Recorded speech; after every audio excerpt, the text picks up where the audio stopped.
मोदी जी सुन low OBC के मन की बात, हमारी जनगणना जाहीर करो असे फलक झळकवण्यात आले। ओबीसी नेते आणि कार्यकर्त्यांनी घोषणाबाजी केली।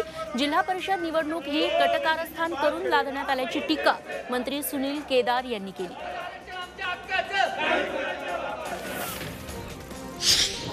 मुंबईत मराठा आरक्षणासाठी मराठा समाजाने बाईक रॅली काढली। सायंपासून सीएसएमटी पर्यंत ही बाईक रॅली काढण्यात आली।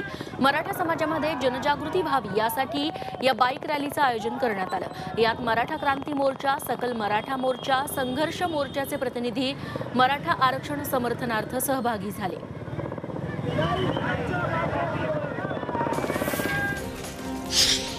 कोरोनाच्या दोन्ही लसी या सगळ्या व्हायरस फॅमिलीच्या विरोधात काम करणाऱ्या आहेत, त्यामुळे त्या कोरोनाच्या उपप्रकारांवरही परिणामकारक ठरतील असं टास्क फोर्सचे प्रमुख डॉक्टर संजय ओक यांनी स्पष्ट केलंय।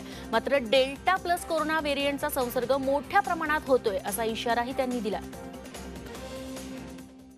कोविशिल्ड आणि कोव्हॅक्सिन या दोन्ही या सर्व उपप्रकारांवरती परिणामकारक आहेत। कमी जास्त प्रमाणामध्ये परिणामकारकता असू शकते। एखादी गोष्ट 91% असणं आणि एखादी 81% असणं हा त्यातला फरक असू शकतो। पण शेवटी हा जो व्हायरस आहे आणि त्याचे जे उपप्रकार आहेत हे एका फॅमिलीतले आहेत, तेव्हा ही व्हॅक्सिन त्या फॅमिलीच्या अगेन्स्ट काम करते आणि आपल्या शरीरामध्ये ज्याला टी सेल्स असं म्हटलं जातं, तर ही सेल मीडिएटेड इम्युनिटी निर्माण होण्याचं काम लसीमुळे होत आहे। डेल्टा प्लस हा विषाणू वेगानं फैलावतोय। लस न घेतलेल्या लोकांमध्ये याचा वेगानं प्रादुर्भाव होत असल्याचं जागतिक आरोग्य संघटनेचे प्रमुख टेड्रोस घेब्रेसस यांनी स्पष्ट केलंय। सुरुवातीच्या टप्प्यातच या विषाणूचा संसर्ग रोखता आला पाहिजे। कोविड-19 विषाणूचे अनेक उपप्रकार येऊ शकतात, ते येत राहतील, ते उत्क्रांत होतील। प्रसार रोखणं हाच त्यावरचा उपाय असल्याचं जागतिक आरोग्य संघटनेनं स्पष्ट केलंय।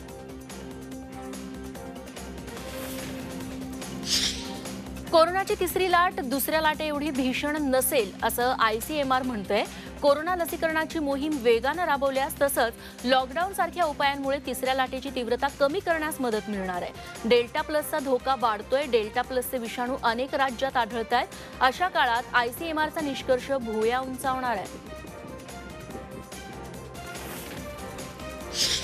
पावसाळी अधिवेशनात लस घेतलेल्यांना संसदेत प्रवेश दिला जाणार आहे। याच पार्श्वभूमीवर लसीकरण वेगानं करण्यात आलंय। आतापर्यंत 542 पैकी 410 पेक्षा अधिक सदस्यांचं लसीकरण झालंय।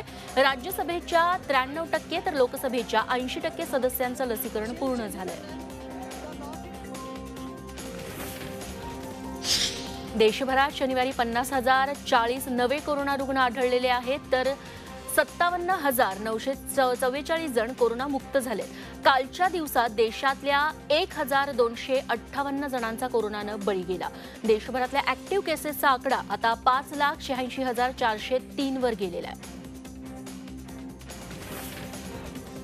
देशात लवकरच 12 ते 18 वर्षातील मुलांसाठी लस उपलब्ध होणार आहे।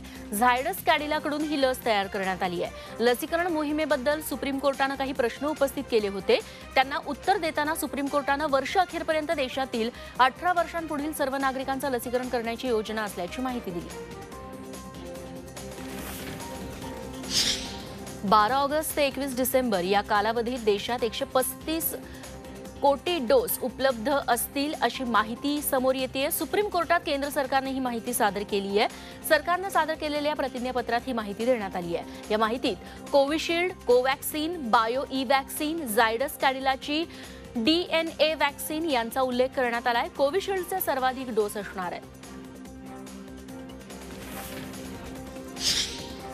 अमेरिकेतील नोवावॅक्स कंपनीला भारतीय राजदूतांनी भेट दिली। जानेवारी 2020 मध्ये नोवावॅक्स कंपनीनं कोरोनावर लस तयार करण्याचं जाहीर केलं होतं। पुण्यातील सिरम इन्स्टिट्यूट ऑफ इंडिया या कंपनीशी नोवावॅक्स कोरोना लस उत्पादनाचा करार झालाय।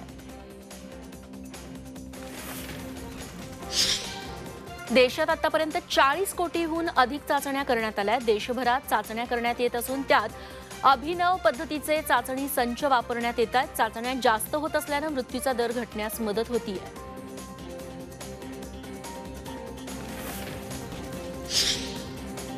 राजस्थान सरकारने आता लस घेतलेल्यांना सार्वजनिक ठिकाणी फिरण्याची मुभा दिली आहे। धार्मिक स्थळं सशर्त खुली करण्यात आली आहेत। लग्न सोहळ्यांसाठी हॉल 1 जुलैपासून उघडणार आहेत। सर्व सरकारी कार्यालय संध्याकाळी 6 वाजेपर्यंत सुरू राहणार आहेत. व्यापारी संस्था आणि कंपन्यांमध्ये लसीकरण पूर्ण झालंय तिथे अतिरिक्त 3 तास काम सुरू ठेवता येणार आहे. रस्त्यावरच्या बेघर निराधार व्यक्तींचं लसीकरण करणारी नवी मुंबई पहिली महानगरपालिका ठरली आहे. पुढील 10 दिवसात महानगरपालिकेच्या 8ही विभागात निराधार बेघरांसाठी कोविड लसीकरणाची विशेष मोहीम राबवली जाते. यासाठी प्रत्येक विभागातील 8 ते 10 ठिकाणे निश्चित करण्यात आली आहे.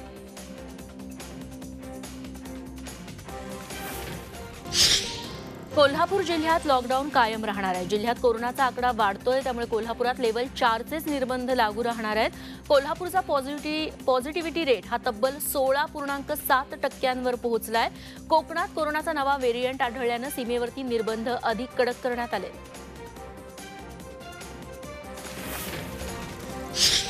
लोणावळा शहरात पर्यटनाला बंदी असल्यानं पावना धरणावरती पर्यटकांनी गर्दी केली. वीकेंड असल्यानं सकाळपासून कार्ला, भाजे, राजामाची, टायगर पॉइंट आणि लोणावळा शहर परिसरामध्ये पोलिसांनी पर्यटकांना प्रवेश नाकारला. त्यामुळे पवना धरण परिसराला नागरिकांनी पसंती दिली आहे. पवनेच्या तीरावरती मोठ्या प्रमाणात वाहनांची गर्दी झाली. मात्र विनाकारण या भागात प्रवेश करणाऱ्यांवरती पोलिसांनी कारवाई सुरू केली आहे.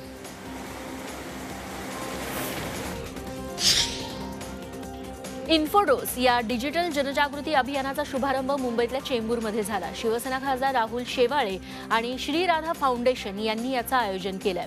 टास्क फोर्सचे प्रमुख डॉक्टर संजय ओक, अभिनेत्री स्पृहा जोशी, खासदार राहुल शेवाळे आणि आमदार सदा सरवणकर यांच्या उपस्थितीमध्ये या कार्यक्रमाचं उद्घाटन झालं. विविध मान्यवर या निमित्तानं आपले विचार मांडणार आहेत. मालेगावात डायरिया सदृश्य आजाराचे रुग्ण मोठ्या संख्येनं वाढत आहेत. मालेगावच्या विविध भागात अचानक नागरिकांना जुलाब आणि उलट्यांचा त्रास जाणवू लागलाय. दूषित पाणी पुरवठ्यामुळे हे होतंय. मालेगावच्या सामान्य रुग्णालयासह महापालिकेच्या अली अकबर, वाडिया आणि विविध खासगी रुग्णालयात मोठ्या संख्येनं डायरियाचे रुग्ण उपचार घेत आहेत. विशेष म्हणजे यात बालकांची संख्या मोठी आहे. मुंबई गोवा महामार्गावरती 4 तासांपासून वाहतूक ठप्प आहे. रत्नागिरीतल्या लांजा तालुक्यातल्या वेरळ घाटात ट्रेलर उलटला. त्यामुळे हायवेवरती दोन्ही बाजूने वाहनांच्या रांगा लागल्या. ट्रेलर उलटल्यानं इथली वाहतूक ठप्प झाली आहे. कोकणात जाणाऱ्या प्रवाशांना आनंदाची बातमी. रायगड आणि रत्नागिरी जिल्ह्यांना जोडणारा सावित्री नदीवरील आंबे पूल आजपासून वाहतुकीसाठी खुला करण्यात आलाय. दुरुस्तीसाठी वर्षभर हा पूल वाहतुकीसाठी बंद करण्यात आलेला होता. आता पालकमंत्री आदिती तटकरे नूतनीकरण झालेल्या पुलाचं त्यांनी लोकार्पण केलेलं आहे. 11 कोटी रुपये खर्च करून या पुलाची दुरुस्ती करण्यात आली आहे. विभागाने नवीन पुलाचा सुद्धा आराखडा हा तयार केलेला आहे. शासनाच्या वतीने महाविकास आघाडीच्या सरकारमध्ये या नवीन पुलाचं सुद्धा लवकरात लवकर त्याला मंजुरी मिळावी अशीच विनंती या ठिकाणी माझी सुद्धा राहील. पेट्रोल आणि डिझेलची दरवाढ सुरूच आहे. यामुळे देशातील नागरिकांच्या खिशाला जास्तीचे पैसे मोजावे लागतात. देशातील 7 राज्यांच्या राजधानीतील पेट्रोलचे दर 100 पार गेले. मुंबई, दिल्ली पाठोपाठ चेन्नई, कोलकाता, जयपूर, बंगळुरूसह बिहारच्या पाटणा आणि केरळच्या तिरुअनंतपुरममध्ये देखील पेट्रोलनं आता 100 गाठली आहे.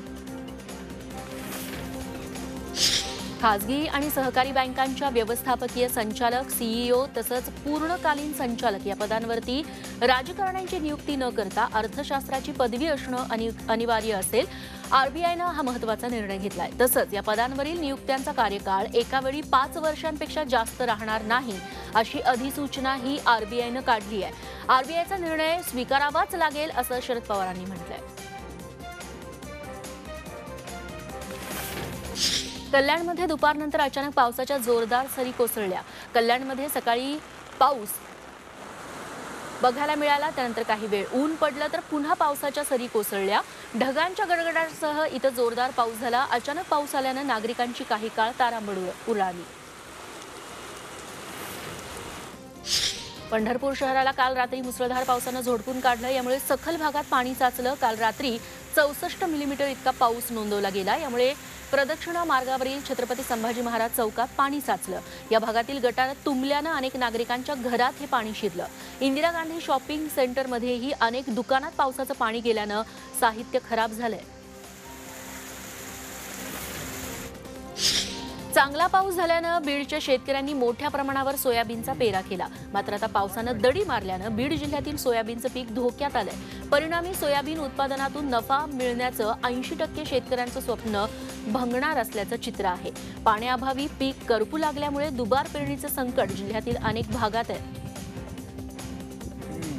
या पावसाने 12 ते 14 दिवसापासून दडी मारल्यामुळे शेतकरी हवालदिल झालेला आहे. पूर्ण पीक करपायला लागलेलं आहे. आज दयनीय अवस्था शेतकऱ्याची झालेली आहे. सोयाबीनचे पिकं पेरले आणि आज सर्व सोयाबीनचे पिकं करपले गेले आहेत आणि शेतकऱ्याचं फार मोठ्या प्रमाणामध्ये नुकसान झालेलं आहे. अमरावती जिल्ह्यात पावसानं उसंत घेतली आहे. जिल्ह्यात 50% पेरण्या खोळंबल्या आहेत. पेरा केलेले शेतकरी पावसाची वाट पाहतायत, तर सिंचनाची सोय असलेल्या शेतकऱ्यांनी तुषार सिंचनाच्या माध्यमातून पेरणी सुरू केली आहे. कोरडवाहू शेतकऱ्यांची चिंता मात्र आता वाढलेली आहे. 7 लाख हेक्टरपैकी फक्त 3-3.5 लाख हेक्टरवरती पेरणी झाली आहे.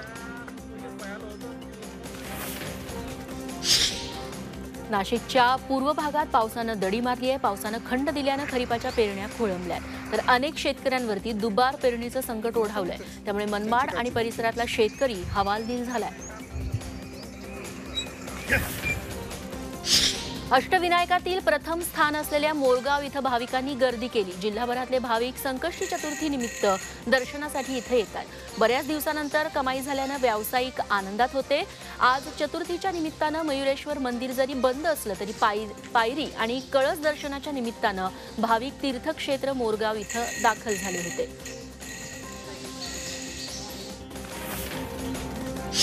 डोंबिवलीत अनोख्या पद्धतीनं एक विवाह सोहळा पार पडला. भोपर गावातील डॉक्टर हिरामण चौधरी यांच्या मुलाचा हा लग्न सोहळा होता. या लग्नात वधूवर चक्क सातासमुद्रा पार कॅनडाला होते. मात्र डॉक्टर चौधरींनी पुढाकार घेत डोंबिवलीहून भटजीच्या मदतीनं ऑनलाईन पद्धतीनं हा विवाह सोहळा पार पाडला. लग्नाचे सगळे विधी ऑनलाईन उरकण्यात आले. नातेवाईकांनी यूट्यूब आणि फेसबुक पेजच्या लिंकद्वारे लग्नाला हजेरी लावली.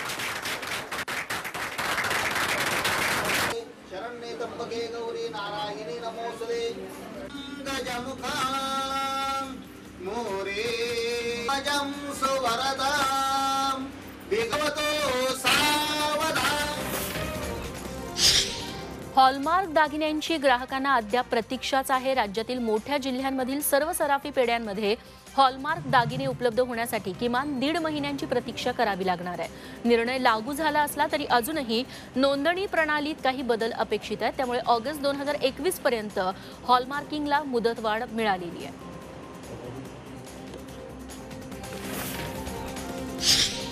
लोकवर्गणीतून शेतरस्ते बनवण्याचा उस्मानाबाद पॅटर्न पुढे येतोय. शेतरस्त्यासाठी शासनाची कोणतीच विशेष योजना नाही. उस्मानाबाद जिल्ह्यातील शेतकऱ्यांनी यावर रामबाण उपाय शोधून काढलाय. सारोळा, काजळा, वाघोली, चिखली, टाकळी या गावातील 40 शेतकऱ्यांनी एकत्र येत लोकसहभाग आणि श्रमदानातून 20 रस्ते तयार केलेले आहेत.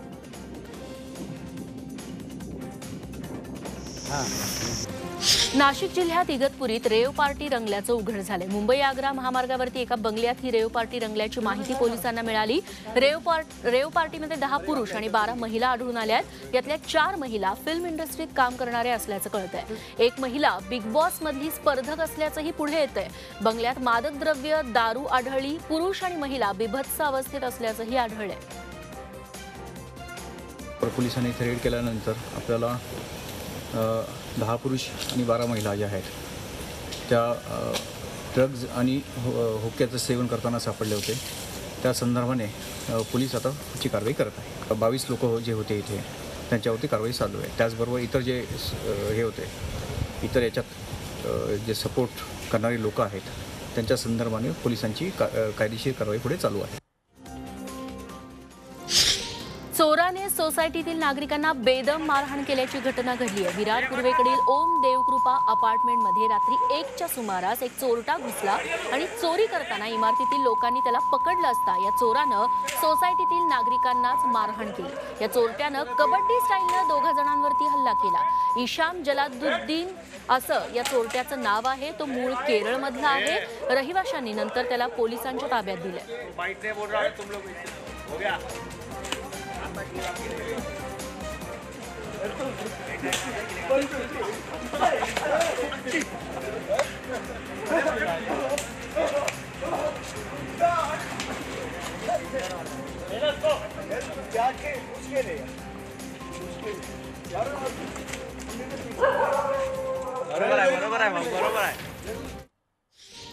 सोलापूर शहर मुख्यालयासमोर लावलेल्या पोलिसांच्या 18 गाड्या जप्त करण्यात आल्या. वाहतूक शाखेच्या पोलिसांनीच या नो पार्किंगमध्ये लावलेल्या गाड्या क्रेन लावून उचलून नेल्या.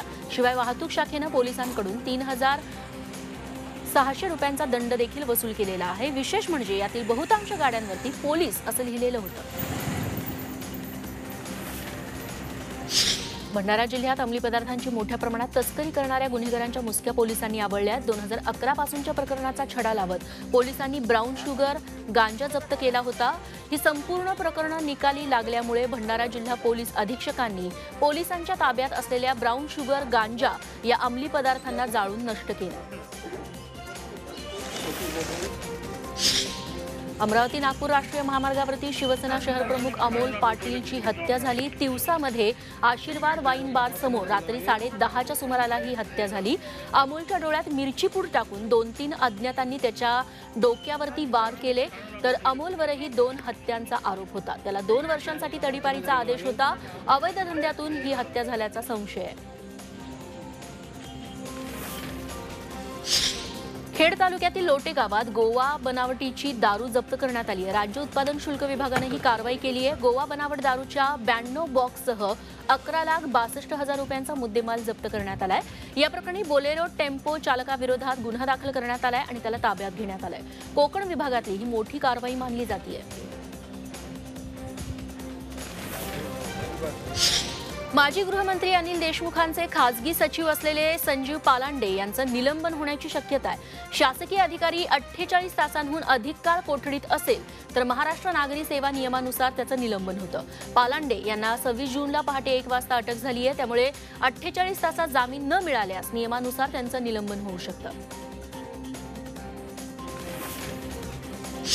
महाविकास आघाडी सरकार व्यवस्थित चाललंय. सरकार 5 वर्ष टिकेल असा विश्वास राष्ट्रवादी काँग्रेसचे अध्यक्ष शरद पवार यांनी व्यक्त केलाय. सरकार चालवताना निर्माण झालेल्या प्रश्नांवरती तोडगा काढण्यासाठी 3ही पक्षांच्या नेत्यांची समन्वय यंत्रणा आहे याची पवारांनी 3ही पक्षांना आठवण करून दिली आहे. राजकीय पक्षाला संघटनात्मक शक्ती वाढवण्याचा अधिकार आहे असं ते स्वबळाच्या मुद्द्याबाबत बोलताना म्हणाले. मात्र मतभेद नाहीत यावर त्यांनी जोर दिला. सरकार चालवत असताना कधी ना कधी काही ना काहीचे प्रश्न येतात आणि असे प्रश्न ज्यावेळी यायची त्यावेळेला त्या प्रश्नातनं मार्ग काढण्याच्यासाठी एखादी यंत्रणा असावी अशी चर्चा झाली आणि एकत्र बसून त्या संबंधीचा निर्णय घेतात आणि त्यामुळं सरकार अत्यंत स्मूथली चाललं आहे. स्वबळावरती लढण्याचा कोणताही विचार नाही. महाविकास आघाडीतील 3ही घटक पक्ष एकत्रित राहावेत अशीच पक्षाची भावना आहे अशी प्रतिक्रिया जलसंपदा मंत्री जयंत पाटील यांनी दिली. राष्ट्रवादीची परिवार संवाद यात्रा नांदेडमध्ये पोहोचली त्यावेळी ते बोलत होते. भाजपनं आरक्षणाच्या विषयाचं राजकारण करू नये असा टोला संजय राऊतांनी देवेंद्र फडणवीसांना लगावलाय. कोरोना काळात आरक्षणासाठी गर्दी करणाऱ्यांनी इतरांना उपदेश करू नयेत असंही ते म्हणाले. राज्यातील नेटसेट तसंच पीएचडी धारक प्राध्यापकांचं पुण्यात सत्याग्रह आंदोलन सुरू आहे. विविध मागण्यांसाठी 21 जूनपासून प्राध्यापक सत्याग्रह आंदोलन करतायत. पुण्यातील शिक्षण सहसंचालक कार्यालयासमोर हे आंदोलन सुरू आहे. राज्याचे उच्च आणि तंत्रशिक्षण मंत्री उदय सामंत आज पुणे दौऱ्यावर आहेत. त्यांचं लक्ष वेधून घेण्यासाठी आंदोलनकर्त्या प्राध्यापकांनी आज टाळ मृदुंग आंदोलन केलं.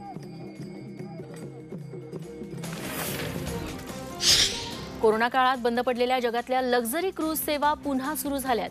पहिली क्रूज अमेरिकेतल्या फोर्ट लॉडरबेल बंदरावरून रवाना झाली आहे. 40% प्रवासी क्षमतेनं क्रूज सेवा चालवली जातीये. सेलिब्रिटी क्रूज या विख्यात लक्झरी क्रूज मधील सर्व प्रवासी हे लसीकरण झालेले आहेत.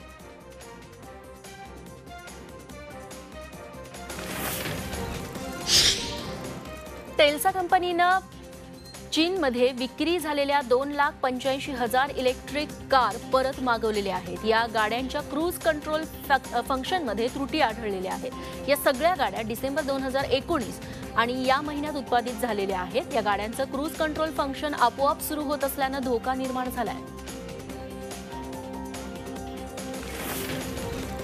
मन की बात या कार्यक्रमातून पंतप्रधान नरेंद्र मोदींनी देशवासियांशी संवाद साधला. कठीण परिस्थितीवरती मात करत ऑलिम्पिकमध्ये सहभागी होणाऱ्या खेळाडूंचं त्यांनी कौतुक केलं. तसंच ऑलिम्पिकमध्ये सहभागी होणाऱ्या खेळाडूंचं मनोधैर्य वाढवा असं आवाहन त्यांनी देशवासियांना केलं. MyGOV ॲपवरील रोड टू टोकियो तसंच #cheer for India मोहिमेत सहभागी व्हावं असं आवाहन देखील मोदींनी केलंय. हमारे प्रवीण जाधव जी के बारे में आप सुनेंगे तो आपको भी लगेगा कि कितने कठिन संघर्षों से गुजरते हुए प्रवीण जी यहाँ पहुंचे हैं. प्रवीण जाधव जी महाराष्ट्र के सातारा जिले के एक गांव के रहने वाले हैं. वो आर्चरी के बेहतरीन खिलाड़ी हैं. उनके माता पिता मजदूरी कर परिवार चलाते हैं और अब उनका बेटा अपना पहला ओलंपिक्स खेलने टोक्यो जा रहा है. ये सिर्फ उनके माता पिता ही नहीं, हम सभी के लिए कितने गौरव की बात है.